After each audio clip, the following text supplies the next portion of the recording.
Hi everyone, इस video में आपका स्वागत है। सो आपने अगर मेरे लास्ट के लेक्चर देखे होंगे तो वहाँ पे मैंने आपको बताया था कि किस तरह से ज़मींदारी सिस्टम, महलवारी सिस्टम और रैयतवारी सिस्टम, इन तीनों सिस्टम पर हमने काफ़ी डिटेल में बात की थी। अगर आपने वो लास्ट लेक्चर नहीं देखा है तो आप डिस्क्रिप्शन बॉक्स या कमेंट बॉक्स चेक कर लीजिए, वहाँ पे आपको लिंक मिल जाएगी।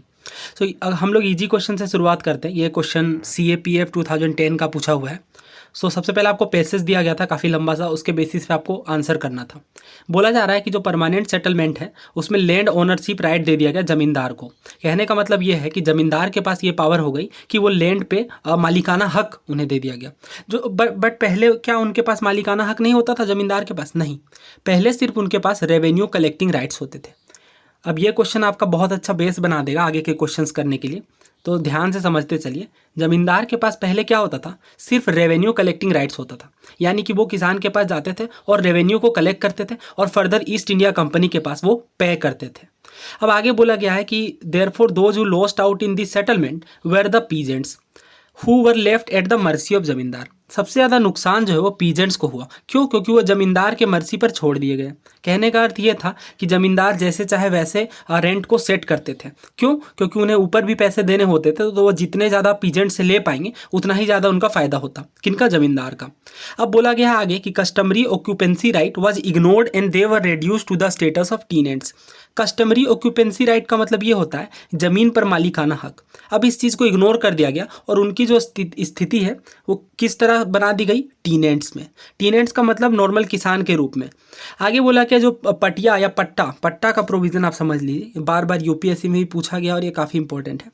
पट्टा के प्रोविज़न के तहत ये होता था कि एक लिखित एग्रीमेंट चलता था पीजेंट और ज़मींदार के बीच। कहने का मतलब ये है कि एक ईस्ट इंडिया कंपनी के द्वारा ये इशू किया जाता था एक पट्टा, और पट्टा में ये रूल होता था कि कितने पैसे दिए गए, किन के द्वारा दिए गए, किन किन लैंड पे असेसमेंट हुआ, मतलब पूरा लिखित ब्यौरा होता था। बट ये क्या जमींदार ऑलवेज इशू करते थे किसान के पास? नहीं, इसलिए नहीं करते थे क्योंकि उन पे कोई ऐसा नियम बाध्यता नहीं थी कि आपको इशू करना ही है। तो वो सोचते थे कि फिर क्या इसकी ज़रूरत पड़ेगी, और ऐसे भी पट्टा अगर लिखा जाएगा तो इसमें तो नुकसान ज़मींदार का ही होगा। बाद में जब सर्वे होगा और पता चल गया कि ज़्यादा पैसे लिए जा रहे हैं किसानों से, तो फिर बाद में उन्हें ही नुकसान इसका होता। इस वजह से ये पट्टा इशू करने से कतराते थे। आगे ये भी बोला गया, अच्छा ये भी आपको ध्यान में रखना है, यहाँ पे आप पढ़ लीजिए, रेयरली फॉलो किया गया पट्टा वाला सिस्टम। आगे ये बोला गया है कि nor was it lacked by peasant who always feared to loss in any formal record of rights and obligation. कहने का मतलब ये है कि किसान खुद भी नहीं चाहते थे कि ये पट्टा इशू हो, क्योंकि वो डरते थे किसी भी प्रकार के कानूनी बाध्यता में बंधने से। होता क्या, उन्हें ये डर सताता था कि आगे चल करके अगर कहीं कोई प्रकार की कुछ प्रॉब्लम आती है तो फिर हमें उस लैंड रिकॉर्ड के तहत बाद में फंसाया जा सकता है, क्योंकि ज़्यादातर वो अनपढ़ ही होते थे। इस वजह से वो कानूनी प्रक्रिया से हमेशा ही डरते थे। आगे ये बोला गया है कि हाई रेवेन्यू का बर्डन काफ़ी ज़्यादा हो गया और पीजेंट्स जो है वो अदर प्रोसेस में, अदर कामों में शिफ्ट होते चले गए। बाद में फिर सब्सिक्वेंट रेगुलेशन किया गया ईस्ट इंडिया कंपनी के द्वारा, और ज़मींदारों से gave the zamindar the right to seize property the tenants in case of non payment of rent without any permission of court of law। जमींदारों को इतने अधिकार दे दिए गए कि अगर कोई किसान पैसे चुकाने में असमर्थ है तो नॉन पेमेंट ऑफ रेंट के केस में क्या होगा, बिना कोई कानूनी प्रक्रिया का इस्तेमाल किए वो उनके जो चीज़ें हैं, जो सामान है उन्हें, या फिर जो उनके पास लैंड्स है, उन चीज़ों को वो जब्त कर लेंगे। अब इसका नुकसान काफ़ी ज़्यादा हुआ, जो हमारे पीजेंट्स हैं वो काफ़ी ज़्यादा डेफिनेटली लॉस में चले गए और वो अदर काम में भी शिफ्ट करने लगे, कैसे हम लोग आगे भी देखेंगे। बट आप फिलहाल के लिए समझ लीजिए, इससे ज़मींदारों को काफ़ी ज़्यादा फ़ायदा हुआ, क्योंकि जैसा सोचा गया था ईस्ट इंडिया कंपनी के द्वारा कि जमींदारी सिस्टम जब हम लेकर के आएंगे तो इससे किसानों की स्थिति प्रबल होगी, मजबूत होगी। क्यों? क्योंकि जो जमींदार होंगे वो एक्स्ट्रा पैसे कमा करके, क्योंकि इसमें तो परमानेंट रखा गया, फिक्स रखा गया कि एक बार जितने पैसे डिटरमाइन कर लिए गए उतने ही पैसे टैक्स के रूप में लिए जाएंगे। बट ऐसा कुछ हुआ नहीं, जमींदार जो है वो और आराम परस्त होते गए, क्योंकि उनकी खर्चे तो डेफिनेटली कमाई तो बढ़ गई, बट वो जिस तरह से सोचा गया था कि खेतों पर वापस खर्चे किए जाएंगे, उतने खर्चे करने की कोई बात नहीं देखी गई। अब आइए क्वेश्चन करते हैं। जितना मैंने आपको बता दिया है उसके अकॉर्डिंग फिर क्वेश्चन काफ़ी सिंपल हो जाएंगे। आपको पैसेज के आधार पर यह बताना है कि परमानेंट सेटलमेंट में किसे पावर दी गई। क्या ये रेवेन्यू कलेक्टिंग राइट था जमींदारों को? क्या ये लैंड ओनरशिप राइट था स्टेट के पास? क्या ये लैंड ओनरशिप राइट था जमींदारों को? बिल्कुल सही बात है। परमानेंट सेटलमेंट के बाद ये इंश्योर किया गया कि जमींदारों को लैंड ओनरशिप राइट दे दी जाए, यानी ज़मीनों पर मालिकाना हक हो गया। किन्हें? जमींदारों को। नाउ आगे देखते हैं। नेक्स्ट क्वेश्चन देखिए, आपको ये बोला गया है परमानेंट सेटलमेंट से पहले पीजेंट्स को कौन से अधिकार थे। तो मैंने आपको ये बात बताई कि कस्टमरी ऑक्यूपेंसी राइट का मतलब ये होता है ज़मीन पर कानूनी तौर पर मालिकाना हक होना, और ये चीज़ें किसानों को थी, बट परमानेंट सेटलमेंट के बाद ये अधिकार किन्हें दे दिए गए, ज़मींदारों को। ठीक है, और इससे क्या हुई, उन्हें बस मेयर टीनेंट्स बना दिया गया, वो सिर्फ बस खेती करते थे, पीजेंट्स। अब इसका आंसर फिर क्या बन गया, ऑप्शन नंबर ए। आगे बढ़ते हैं नेक्स्ट क्वेश्चन की ओर। देखिए ये पट्टा जो है, सॉरी फॉर टाइपिंग एरर, पट्टा या पटिया आप बोल लीजिए, ये एक रिटेन एग्रीमेंट था किनके बीच, क्या पीजेंट और जमींदार के बीच। आगे बोला गया पीजेंट और स्टेट के बीच, फिर बोला गया जमींदार और स्टेट के बीच, फिर बोला गया पीजेंट और जमींदार के बीच, लेकिन regarding cesses to be paid except rent, rent के अलावा जो सेसेस, बिल्कुल नहीं। ये तो साफ साफ हमने पढ़ा कि जो पट्टा है वो इशू किया जाता था किनके द्वारा, ईस्ट इंडिया कंपनी के द्वारा इशू किया जाता था, बट ये मेनली होता था किनके बीच, किसानों और ज़मींदारों के बीच। इनमें क्या बात मेनली होती थी कि कितने जो रेंट है वो पे किए जाएंगे, राइट। तो फिर आंसर क्या बना, ऑप्शन नंबर ए। अब देखिए बहुत सारे जो ज़मींदार हैं वो पट्टा को इशू करने से कतराते थे, क्योंकि उन पर कोई ऐसी कानूनी प्रक्रिया नहीं थी, और खुद किसान भी चाहते थे कि पट्टा इशू ना किया जाए। क्यों, क्योंकि वो कानूनी प्रक्रिया में बंधना नहीं चाहते थे। ये क्वेश्चन यूपीएससी के द्वारा 2001 में पूछा गया है, बट काफ़ी रेलेवेंट क्वेश्चन है। आपको ये बोला जा रहा है कि 1893 में जो ज़मींदार होते थे उन्हें पट्टा इशू करने के लिए कहा जाता था, बट वो पट्टा क्यों नहीं इशू करते थे, इनके पीछे क्या कारण थे। ज़मींदार को ट्रस्ट किया जाता था फार्मर्स के द्वारा, ऐसा तो बिल्कुल भी नहीं है कि फार्मर ट्रस्ट करेंगे ज़मींदार के ऊपर, और अगर ट्रस्ट करेंगे भी तो फिर पट्टा क्यों नहीं इशू करें, ये कोई रेलेवेंट स्टेटमेंट नहीं है। आगे बोला गया कोई ऑफिशियल चेक नहीं था जमींदार के ऊपर। यह हो सकता है क्योंकि जमींदार के ऊपर कोई चेक नहीं था, किसी प्रकार की बाध्यता नहीं थी कि आपको पट्टा इशू ही करना है। आगे बोला गया था ये रेस्पॉन्सिबिलिटी थी ब्रिटिश गवर्नमेंट की, नहीं ब्रिटिश गवर्नमेंट क्यों पट्टा इशू करेंगे, पट्टा इशू करना जमींदार की रेस्पॉन्सिबिलिटी थी। एक बार बता दिया गया था ईस्ट इंडिया कंपनी के द्वारा कि आपको पट्टा इशू करना है, क्यों, क्योंकि एक तरह का ऑफिशियल चेक होगा, इसमें देखा जाएगा कि आपने बाद में अगर किसी प्रकार की कोई इशू आती है ज़मीन से रिलेटेड, तो फिर पट्टा के आधार पर यह डिसाइड किया जाएगा कि वाकई में रेंट सही तरीके से लिया गया था या नहीं। आगे बोला गया फार्मर इंटरेस्टेड ही नहीं थे पट्टा लेने में, ये भी एक कारण है डेफिनेटली, बट ये मेजर कारण नहीं है। फार्मर डिसइंटरेस्टेड तो थे, बट कहीं ना कहीं वो भी चाहते थे कि अगर कोई ऐसा तरीका मिले जिससे पता चल जाए कि ज़मींदार ने सही तरीके से रेंट लिए हैं या नहीं, तो ये बेटर होता। तो इसका जो सबसे सही आंसर है और जो ऑफिशियल की के द्वारा दिया गया वो ऑप्शन नंबर बी है। इसलिए मैंने आपके साथ ये क्वेश्चन डिस्कस किया क्योंकि आपको क्लियरली पता चल जाए कि ज़मींदार पर कोई ऑफिशियल चेक नहीं था, वो पट्टा इशू करे या ना करे। परमानेंट सेटलमेंट और रियायतवारी सेटलमेंट किन जगहों पर इशू किया गया था, किन जगहों पर लगाया गया था। तो लास्ट के लेक्चर में मैंने काफ़ी डिटेल में बात की है। जो परमानेंट सेटलमेंट है जिन्हें ज़मींदारी सिस्टम कहते हैं, वो ज़मींदारी सिस्टम मेनली उड़ीसा और आपके जो नॉर्थ इंडिया वाले पोर्शन हो गए जैसे बंगाल प्रेसिडेंसी, इन जगहों पर लागू किया गया था। बाद में बनारस तक भी एक्सटेंड कर दिया गया था, राइट। तो मेनली बंगाल प्रेसिडेंसी तो एक ही ऑप्शन में है, तो यहीं से आंसर निकल के आ जाता है। उसके बाद जब रियायतवाड़ी सिस्टम की बात होती है तो ये मेनली साउथ इंडिया में लगाया गया था। साउथ इंडिया मद्रास में, क्योंकि इसके पीछे का जो रीज़न ये था कि वहाँ पर बहुत बड़े बड़े ज़मींदार नहीं थे, जनरली जो लैंड है वो इक्वली डिस्ट्रीब्यूट था और काफ़ी छोटे छोटे लैंड ओनरशिप देखने को मिलते थे।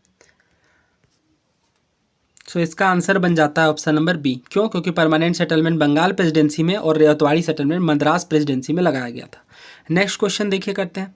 ओडिशा पीएससी का पूछा हुआ है, सारे रीसेंट क्वेश्चन ही मैंने लिए हैं और बाकी जितने पुराने हैं यूपीएससी के वो भी लिए हैं, सारे तरह के क्वेश्चन हैं।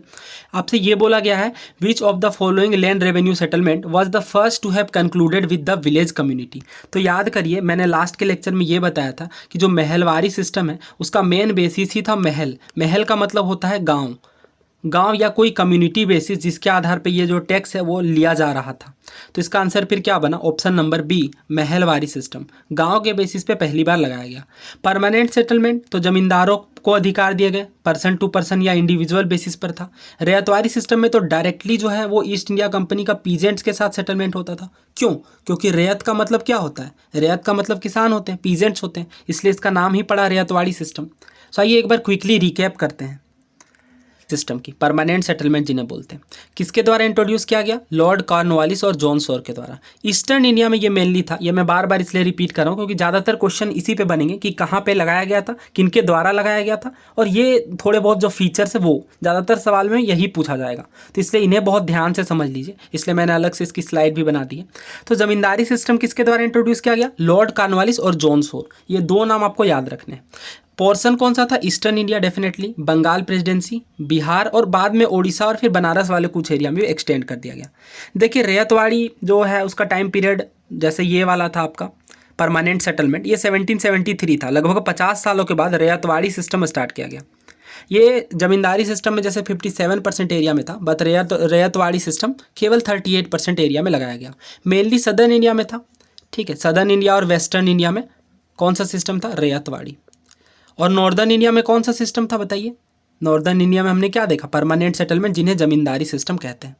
उसके बाद इसके पायोनियर कौन थे? पायोनियर आप हर हाल में याद रखिए, ज़्यादातर क्वेश्चन इसी से बने हैं। टॉमस मुनरो और एलेक्जेंडर रीड। एलेक्जेंडर रीड का नाम आपको नहीं भूलना है, ये भी क्वेश्चन में डायरेक्टली बहुत बार पूछा गया है। नेक्स्ट क्वेश्चन देखिए महलवाड़ी, नेक्स्ट टॉपिक देखिए Mahalwari system. Mahalwari system Mackenzie minute के द्वारा लाया गया, बहुत ही कम पोर्शन में था, केवल 5% एरिया में, और गेंजेटिक वैली में और सेंट्रल इंडिया और नॉर्थ वेस्टर्न प्रोविंसेस, इन पोर्शन में महलवाड़ी सिस्टम भी लगा दिया गया। किनके द्वारा? Holt Mackenzie. ये नाम आपको ध्यान में रखना है, बहुत बार ये पूछा गया है। का मतलब ही विलेज कम्युनिटी होता है, तो इसका आंसर फिर क्या बना? Option number B, Mahalwari settlement. Next question करते हैं। देखिए ये CAPF का है। आपको मैंने जैसा कि बताया नाम दे दिए जाते हैं और मैच करने के लिए कहा जाता है। परमानेंट सेटलमेंट किसने स्टार्ट किया? लॉर्ड कॉर्नवालिस, बिल्कुल सही बात है। रैयतवाड़ी सिस्टम में किनका नाम आता है? टॉमस मुनरो और एलेक्जेंडर रीड का, राइट। नेक्स्ट बोला गया महलवाड़ी सिस्टम, होल्ट मैकेंजी। तीनों के तीनों ही सही है, तो इसका आंसर फिर क्या बना? Option D, all 1, 2 and 3 are correct. Next question देखिए CAPF का ही है। CAPF में काफ़ी ज़्यादा क्वेश्चन आए हुए हैं। बोला गया है which of the following was not correct about permanent settlement in India. सबसे पहले तो इसे लॉर्ड कॉर्नवालिस के द्वारा स्टार्ट किया गया था, बिल्कुल सही है। बंगाल और बिहार वाले रीजन में इसे इंप्लीमेंट किया गया था। अभी मैंने आपको बताया कि मेनली इसे ईस्टर्न वाले पोर्शन में, ये देखिए यहाँ इस वाले पोर्शन में बंगाल प्रेसिडेंसी में स्टेब्लिश किया गया। आगे बोला गया जमींदार were only revenue collector but not the owner of land. Zamindari system की सबसे खास बात यही थी कि जमींदारों को जमीन का मालिकाना हक दे दिया गया, उन्हें ओनर्स ऑफ लैंड बना दिया गया, तो ये बात तो गलत है। उसके बाद बोला गया कल्टीवेटर को रिड्यूस कर दिया गया स्टेटस ऑफ टीनेंट से, तो ये बिल्कुल सही है, हमने देखा भी है, तो ये तीनों सही है। फर्स्ट वाले पैसेज में याद करिए, मैंने आपको बताया था कि जो कल्टीवेटर्स हैं जो वास्तव में खेती कर रहे थे उन्हें बस टीनेंट्स बना दिया गया, यानी बस उन्हें खेती करने का ही दर्जा था और उन्हें टैक्स काफ़ी ह्यूज देना पड़ता था। नेक्स्ट क्वेश्चन देखिए, करना है जो रेंट है वो डायरेक्टली पीजेंट्स के द्वारा गवर्नमेंट को पे किया जाता था, तो रैयतवाड़ी सिस्टम में जस्ट अपोजिट था। पर जैसे कि परमानेंट सेटलमेंट में या जमींदारी सिस्टम में जमींदार टैक्स पे करते थे जा करके ईस्ट इंडिया कंपनी को या गवर्नमेंट को, ब्रिटिश गवर्नमेंट को, बट यहाँ पे रैयतवाड़ी सिस्टम में डायरेक्टली जो सेटलमेंट है वो रैयत के साथ किया गया। अच्छा, इसके पीछे की क्या वजह की थी? तो मैंने डिस्कस किया था कि मद्रास वाले रीजन में जो परमानेंट सेटलमेंट के जैसी स्थिति नहीं थी, यानी वहाँ पे एक पर्सन के पास काफ़ी ज़्यादा ज़मीनें नहीं होती थी, generally equal amount of land देखने को मिला, इसलिए ये सेटलमेंट किया गया था, तो 1 बिल्कुल सही है। दूसरा बोला गया था कि जो गवर्नमेंट है वो पट्टा इशू करते थे रॉयट्स को, ये भी सही है, क्योंकि पट्टा वाली बात यहाँ पे किनके बीच चलेगी? क्या जमींदार के बीच? क्योंकि यहाँ जमींदार तो है ही नहीं, इसलिए पट्टा जो गवर्नमेंट है वो रॉयट्स को डायरेक्टली, यानी किसान को, रॉयत का मतलब किसान होता है, उन्हें इशू करती थी। क्यों? क्योंकि किसानों को यहाँ पे मालिकाना हक दिया गया था ज़मीन का, ना कि ये जमींदारी सिस्टम के जैसा था। जमींदारी सिस्टम में जमींदार को पूरे के पूरा ज़मीन का मालिकाना हक दिया जाता था। नेक्स्ट स्टेटमेंट देखिए, the lands were served and assessed before being taxed. हाँ, ये बहुत अच्छी बात थी रैयतवाड़ी सिस्टम की कि प्रॉपर असेसमेंट किया जाता था, सभी तरीके से अच्छे से पहले ज़मीनों को देखा जाता था कि इसकी उत्पादकता कितनी है, प्रोडक्टिविटी कितनी है लैंड की, उसके बेसिस पे डिसाइड किया जाता था कि कितने टैक्स बनेंगे। तो तीनों ही स्टेटमेंट सही है, यहाँ पे हमारा आंसर बन गया ऑप्शन सी। नेक्स्ट क्वेश्चन आइए करते हैं। नेक्स्ट क्वेश्चन देखिए यूपीएससी का ही है। अंडर द परमानेंट सेटलमेंट 1893 जो पट्टा इशू किया जाता था फार्मर्स के द्वारा, इसके पीछे के क्या रीज़न नहीं थे? तो ये मैंने डिस्कस कर लिया है ऑलरेडी कि कोई ऑफिशियल चेक नहीं था जमींदार के ऊपर। सो नेक्स्ट क्वेश्चन फिर, अच्छा ये टॉपिक भी मैंने रिवीजन करवा लिया। अब नेक्स्ट क्वेश्चन की ओर बढ़ते हैं। तो में इतने ही क्वेश्चन करते हैं, काफ़ी सारे क्वेश्चन हमारे पास और भी हैं स्टेट पीएससीज और इवन यूपीएससी के। सो नेक्स्ट वीडियो में उसे कवर कर लेंगे, क्योंकि फिर हमें डेक्कन रायट कमीशन के बारे में भी पढ़ लेना, वहाँ से भी 8 से 10 सवाल निकले हैं। इस टॉपिक से काफ़ी ज़्यादा क्वेश्चन पूछे जाते हैं, करीब 30 से 40 सवाल तो सिर्फ PYQ के अंदर है। हर एग्जाम में आप 1 से 2 सवाल इस टॉपिक से एक्सपेक्ट कर सकते हो।